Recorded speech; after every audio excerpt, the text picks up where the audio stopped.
Hello and welcome to the Political Opinions podcast, where every opinion is given equal footing and political tolerance and debate are given their proper attention in a world where both are on the decline. Today's episode will cover different opinions on immigration. Now, immigration is, pretty simply, the process of coming to live permanently in another country from your original one.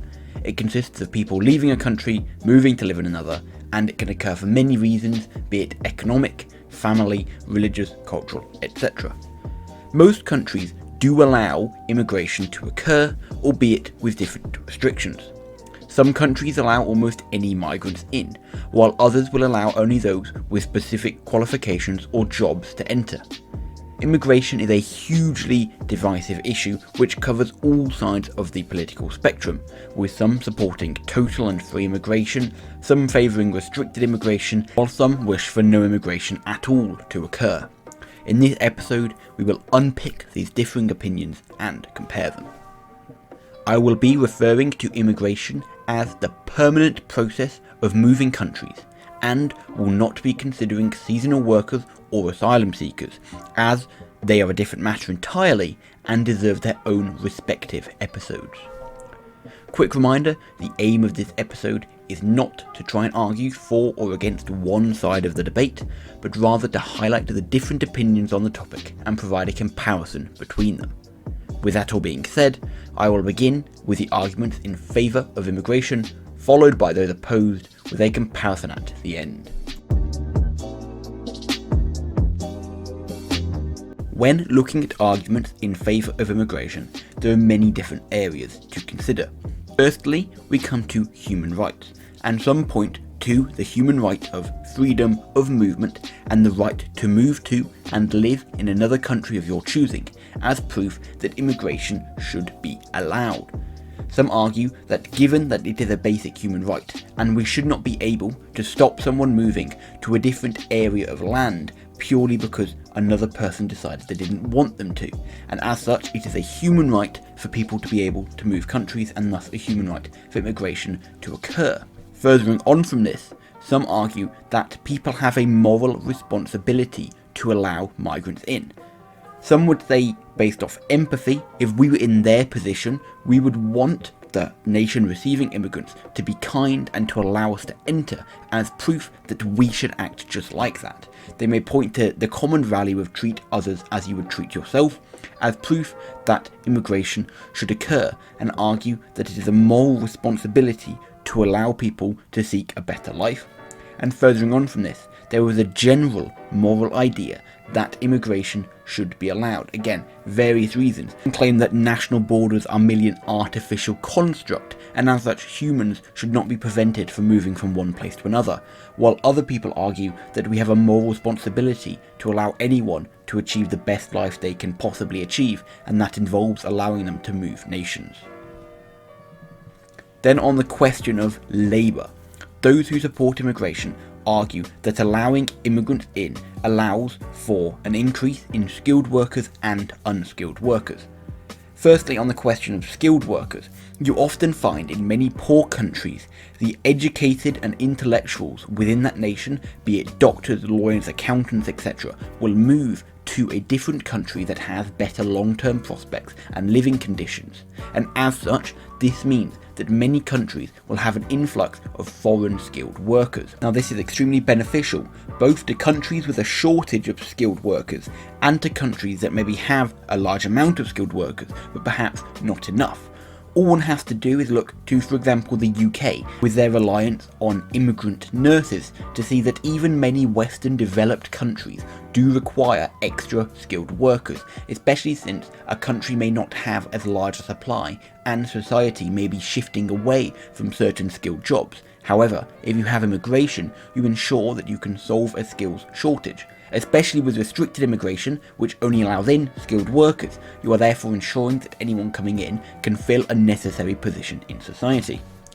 And then on the flip side of this, a lot of immigrants will actually end up filling the so-called undesirable jobs, be it, for example, a cleaner, being a fruit picker, working in poor conditions in factories, for example. Many Western countries have an aversion to these undesirable jobs, and as such, having low-skilled migrants enter a nation thus provides the necessary supply of labour to fulfil all these jobs, and therefore, as a whole, immigration can work to ensure that a nation's productive capacity is reached and often expanded through an increase in skilled and unskilled labour. Moving on from this, and a similar point essentially, is the whole idea of economic growth. Often people will point to migrants being harmful to an economy. However, often the evidence points to the opposite. With more workers in a country, you have the potential to produce a higher output, and there is a less likely occurrence of a shortage of labour, thus meaning that more economic growth can occur, which provides other benefits. For example, another argument, which is more tax revenue for a government.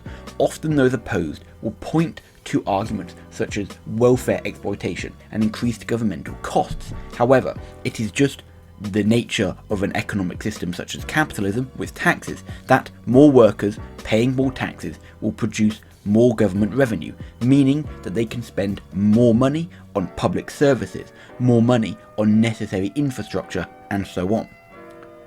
And this provides another benefit, which is a solution to the ageing problem. One of Tony Blair's big reasons for supporting the expansion of the European Union to countries in Eastern Europe following the collapse of the Soviet bloc was that an influx of younger Eastern immigrants would create the necessary supply of future taxpayers to cover the pension costs of an aging population. Most Western countries now have more people over the age of 50 than under the age of 50, and if pensions are going to keep rate with inflation and continue to be paid, we need a large source of current age workers paying taxes, and without immigration, the population may simply not be high enough to accommodate this. Now we can also look to other arguments in favour of immigration, for example, cultural ones. And there are many people who argue that immigration is critical to ensure greater cultural diversity. Coming back to the UK, for example, something that is often taken for granted here is the wide variety of international restaurants we have available, be it Chinese, Thai or Indian, restaurants often more desirable to consumers than traditional English pubs and restaurants, which can be seen with a decline and fall in local pubs and smaller restaurants when compared to, again, for example, a Chinese takeaway, which is often a staple and very rarely fails to attract customers, unless of course they have terrible quality food. But this is just one example of how immigration can help to promote cultural diversity and expand a culture to include more than the natives or whatever was there before had. Essentially, it's this idea that if you incorporate many different cultures into the same society, the predominant culture can incorporate the best bits of every single one of those cultures, and thus people will be more educated, more informed, have more festivals, have many different things that will enrich their lives than if they didn't have immigration and their culture was far more restricted as a result.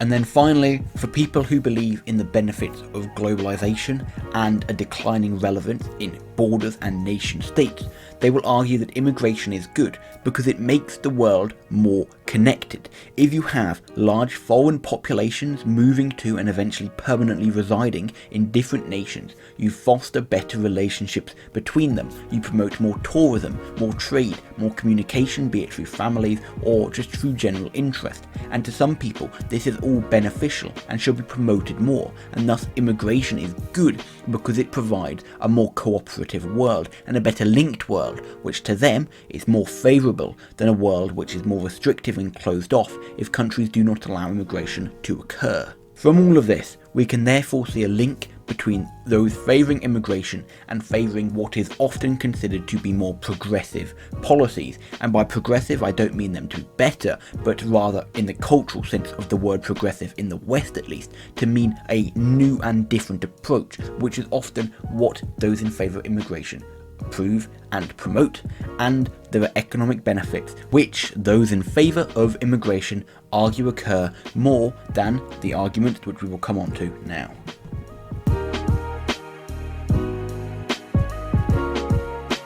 When looking at arguments opposed to immigration, again we find that there are many different angles taken from this side of the debate. Firstly, on the idea of rights again, we find that this time people are pointing to the rights of natives, and I'm using the word natives to describe people who were living in a country before immigration occurs, or who have been living for multiple generations, not so much in the traditional sense of a native, be it for example Native American, so please be aware of that.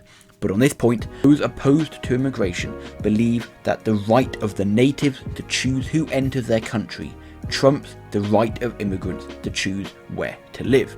For example, if the people residing in the UK decide that they do not want any of the cultures to enter their nation, it is their right to choose, and they shouldn't be forced to allow in immigrants due to a Western viewpoint that immigration is good. And this is often extended by those in Eastern countries which oppose human rights in general as a Western liberal ideology, and they would argue that at times it's not practical to allow total freedom of movement, and at other points it is simply not in the best interest or not what a native population desires, and therefore you can't argue that it is moral to allow them in on the basis that there is no universal set of morals. It is a Western viewpoint, and as such, even those in the West who disagree with it can argue that they don't want immigration on the basis that it is not the right of the immigrant to choose if they can enter, but rather the right of the people already in a nation to choose if they want the person to enter their country. Then on economic viewpoints, we find many different arguments. Firstly, on the question of jobs, particularly in the low-skilled industries, we find that many people oppose immigration because it can take jobs away from low-skilled native workers. Often jobs that require little to no skill come down to a few things. First of all, availability, and it is simply a fact that many immigrants are less culturally and socially intertwined with the country they reside in, and as such they will have more time and choose to spend more time devoting to work, and often because they have not been raised to expect higher wages, will be more willing to accept a lower wage. And all of this means that they are more competitive and often more highly favourable when it comes to lower skilled jobs, because they are cheaper and can work longer hours than native people. And as a result of this, those opposing immigration argue that they are losing jobs to the immigrants, and as such it shouldn't be allowed to happen. Another argument opposed to immigration is that it can increase housing costs. We often have to look to the UK again as an example of high housing costs to see the problem of an increased population which outstrips supply. There was already a shortage of houses, and if there was a continued influx of people into the UK, not so much younger people which already live in a house, but grown-up people who come in and find a house to buy or rent, we again see that house prices are pushed up, rent prices are pushed up, because there simply isn't a high enough supply to accommodate those who already live in a country. Another economic argument is that, similar to the point on low-skilled workers, immigrants lower the real wage, particularly for, again, low-skilled jobs. Migrant workers, if they have just moved to a country, will effectively have no choice and will often actively choose to take the minimum wage a country can offer, and again, if they're illegal, but we're not considering those, they will take even lower. But on this point, they will take the minimum wage, and as such, all this serves to do for native workers is push the wage down. And given that inflation will occur whether or not people are being paid minimum wage, we often find that those at the very bottom of the wage ladder will have their livelihoods worsened as a result if minimum wages do not go up enough and inflation goes up higher, which is often, although not always, the case in terms of government policy. You will find that having more migrant workers, particularly low-skilled ones, will create a lower real wage and thus harm the wages, incomes and livelihoods of people already living in a country. Now, when looking at arguments in favour of immigration, we saw that often they argue that more tax is paid, which is beneficial to a country. However, those opposed would point to a different side of this, which is that although more taxes may be acquired and therefore more money can be spent on public services, the increased population pressure will exceed the money gained. We often find that those opposed to immigration will look to schools and hospitals and other critical services being overprescribed and being undersupplied as proof that immigration can be bad for a country. In a country such as the UK, which is very densely populated, there are many who argue that immigration, especially in the long term, can be harmful to the population as a whole, especially those already living there, because there won't be enough schools to care for children, there won't be enough hospitals to look after people, and especially on the basis that immigrants have more children statistically than white people when looking at a Western country. For example, in the long term, this causes more population growth and places far more population pressure on those who lived in a country before the immigrant moved there. And as such, some oppose immigration on the basis that in the short term and long term, it can cause unwarranted and pressures on an economy that are too high for it to sustain. Looking at a cultural side of this debate, there are some who oppose immigration because they believe it creates a loss of native culture. Often you will find that immigrants don't fully assimilate into the country they have moved to.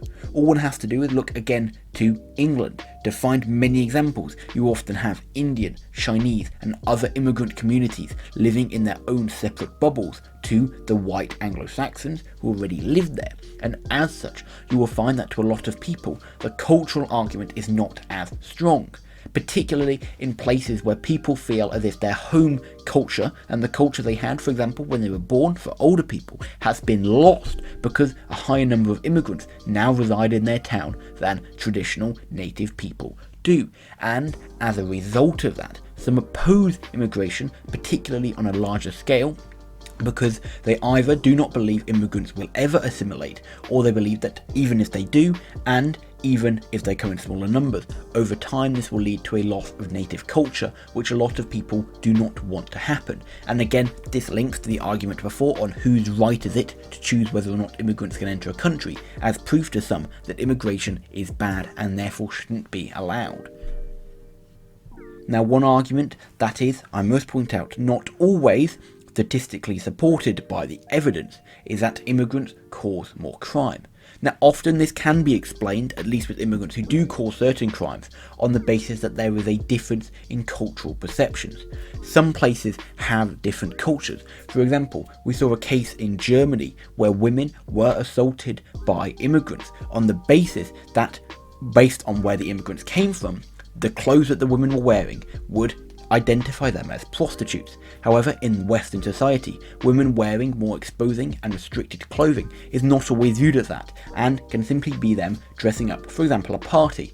And this is just one of many examples that immigrants with different cultures can cause crimes because they may not be aware of a nation's laws and what is considered appropriate. And to some who would go further to say that immigrants inherently commit more crime, although again, this is an opinion and not an evidential based argument.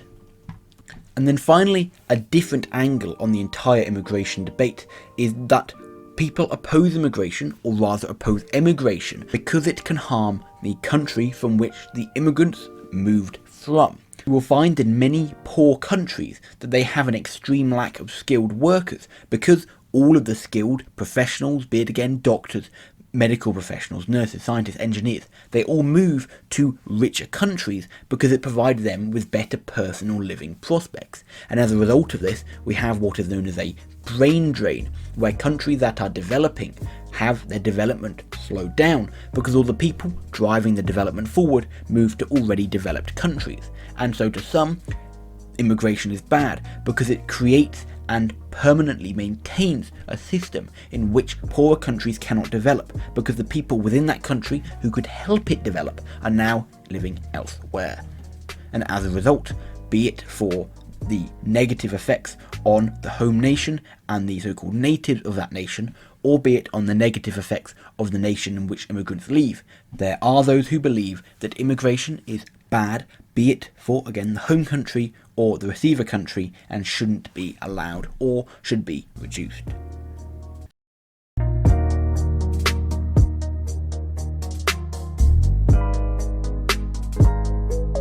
Moving on now to the comparison. Firstly, on the question of rights, and whose right is it to choose? Well, those supporting immigration will argue that it is a basic human right in the freedom of movement to allow migrants to move between countries, that the only person who can stop them moving is the immigrant themselves, and we shouldn't stop people moving because the people already in that country don't want them to. It is not their right, it is the human right of the individual who wants to move. However, those opposed would argue that people in the native country have the right to choose themselves who enters their country. You are taking away their right to choose and their right to self-determination by forcing upon them immigrants who they may not necessarily want, on the basis that doing so is supporting human rights for the immigrant. However, to some, you are forgetting the rights of the individuals in question, particularly in democracies where it is meant to be their right to choose how their country is governed. On the question of morality, those favouring immigration argue that we should let people in. Why? Because it's the morally correct thing to do. We should allow people to enter our country. We should support them, because if we were in their position, we would want them to do exactly the same. And therefore, if we want to ensure we are morally grounded, fulfilling our basic moral duty as fellow human beings, we should allow immigration to occur. However, those opposed may point to the idea of, firstly, pragmatism. You can't take everyone. Yes, you may want to help everyone, but it simply isn't possible to take everyone in. And some would go further to say that this idea of morality and this whole idea of human rights, particularly for the right to immigration, is a Western liberal viewpoint. It is not universal, and given that it is a human construct, a human idea, you can never argue that it is universal, and as such, immigration shouldn't be allowed purely on the basis that someone somewhere in a different time period said we should allow it, but rather because it is the nation's individual right to choose, and if they don't want to, they shouldn't be forced to allow immigration to occur. On the question of what happens in the labour market, those favouring immigration say that it is good. Why? Because it fills labour shortages. It fills skills gaps, provides skilled labour, and that is often essential for countries that have developed infrastructure and need high levels of nurses and doctors and teachers and other sorts of professionals. Therefore, it is good. And it is also good because it fills undesirable jobs. It leaves the people in the native country to choose other jobs because they do not have to take these jobs. It ensures that the basic requirements of a country are met through, again, ensuring that they have a high level and high supply of workers.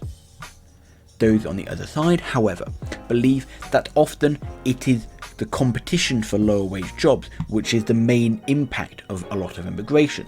There are less jobs for native people if they are being filled by those who have immigrated into the country, and as for reasons already explained, often immigrant workers are more favourable and more attractive to employers than traditional workers, and as such, often with immigration, we find less jobs for those with less skills. On the question of what are the economic effects, those supporting immigration argue that there is a positive economic effect. You have more economic growth occurring. Why? Because you have a higher productive potential through more workers. You have higher productivity often because migrant workers do in fact work harder, and the whole basis of migrant workers ensures that economic growth can occur and can increase. However, those at the other side believe that firstly, you have a reduction in real wages for people at the bottom of the wage ladder. This means that they will often find living long term becomes harder because their wages cannot keep pace with inflation because they are constantly forced to the bottom that they can be. And you often find other negative economic effects, for example, increasing property prices and rental prices. Why? Because there is a higher proportion of people and the same level of supply, and we create a shortage which pushes prices up, which therefore results in less property available, more people potentially going homeless, people not being able to afford and keep up with property prices, which is all in all detrimental to a society and a country. On the question of public services and just services in general, those favouring immigration argue that through immigrants we get more tax, which therefore provides more government funding, which means that public services are better paid for. and in the future it can pay for the ageing population, which ensures that in both the long and short run, through paying in the future for the ageing population and paying now for more taxes, that services are properly funded. However, those opposed would argue that immigration increases the pressure on public services. This means that hospitals, schools and other essential services like police and ambulances simply do not have the capacity to react to such a high population. There is increased population pressure in the short run through immigrants and in the long run through more births to ensure that public services in all time periods to some people will never be properly funded, will simply have too many people to cater for.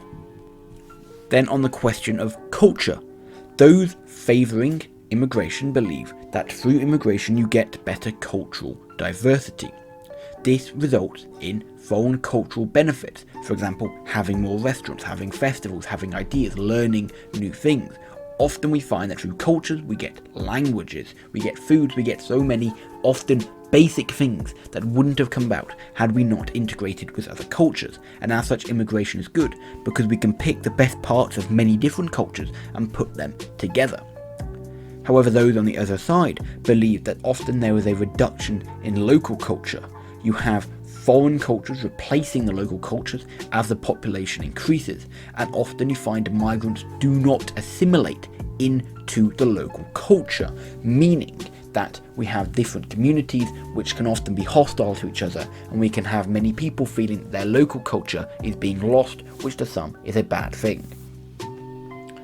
And then finally, on other costs and benefits of immigration, those favouring it believe that the world can become better linked and connected through immigration. This shows modernisation, and this to some people is progressive, it is good, and therefore immigration is in itself a good thing. However, those opposed to immigration may point to the fact that the country in which immigrants leave can often be harmed by immigration. If all the smart people leave a developing nation, they will simply not be able to develop properly. And there are those who argue opposed to the statistics, but still argue that immigrants cause more crime.